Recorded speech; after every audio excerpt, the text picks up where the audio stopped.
इराण-इस्रायलमुळे जगावर ऊर्जा संकट ओढवलेले आहे. याचा सर्वाधिक फटका पाकिस्तानला बसला आहे. इथे तेलाच्या तुटवड्याचे संकट उभे राहिले. सरकारने इंधनाच्या किमतीत ₹55 वाढ केली. मागे पाकिस्तानवर आर्थिक संकट ओढवले असताना अरब अमिरातीने $2 अब्ज मदत त्यांना केली होती. आता UAEने 30 दिवसांची परतफेडीची मुदत दिल्याने पाकिस्तान चिंतेत आहे. कराची ते लाहोरपर्यंत पेट्रोलसाठी लांबच लांब रांगा लागल्या आहेत. इंधनाच्या कमतरतेमुळे विजेची समस्या निर्माण झाली. म्हणजेच इथे अत्यावश्यक सेवांचा तुटवडा निर्माण झाल्याचं संपूर्ण जनता आणि सरकार कोंडीत सापडलं पाहायला मिळतं. याचा परिणाम तिथल्या शिक्षण व्यवस्थेवर दिसून येतो. सरकारने शाळा कॉलेज 2 आठवडे बंद ठेवली. IMFच्या दबावाखाली येऊन या देशाला आपली राष्ट्रीय विमान कंपनी विकण्याची वेळ आली. देशाचे पंतप्रधान शरीफ यांनी कर्ज घेताना लाज वाटते अशी हतबलता व्यक्त केली. सरकारी कर्मचाऱ्यांची 25% पगार कपात करण्यात आली. सरकारी वाहनांना मिळणारा भत्ता 50% कमी झाला.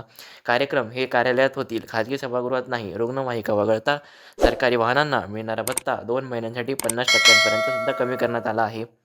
यामुळे पाकिस्तानमध्ये गोंधळाचं वातावरण निर्माण झालं. यामुळे पंतप्रधान शरीफ यांनी महत्त्वाचे निर्णय जाहीर केले आहेत. पाहूयात या महत्त्वाच्या निर्णयांबद्दल. बँक, सरकारी ऑफिस सोडून इतर ठिकाणी 4 दिवस काम करणे, शाळांना 2 आठवड्यांची सुट्टी, सरकारी कर्मचाऱ्यांची 2 महिन्यांपर्यंत 25% कपात, परदेशवारी, नवीन उपक्रम खरेदी यांवर निर्बंध लावले. देशहिताच्या कारणास्तव केल्या जाणाऱ्या प्रवासाला प्राधान्य, ऑनलाईन बैठकांना प्राधान्य दिलं.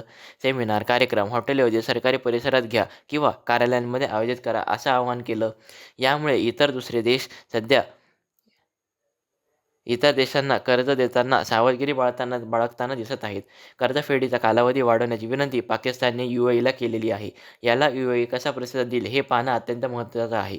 मात्र सध्या या परिस्थितीमध्ये पाकिस्तानला मोठ्या रक्कम उभी करणं सध्या आवश्यक आहे.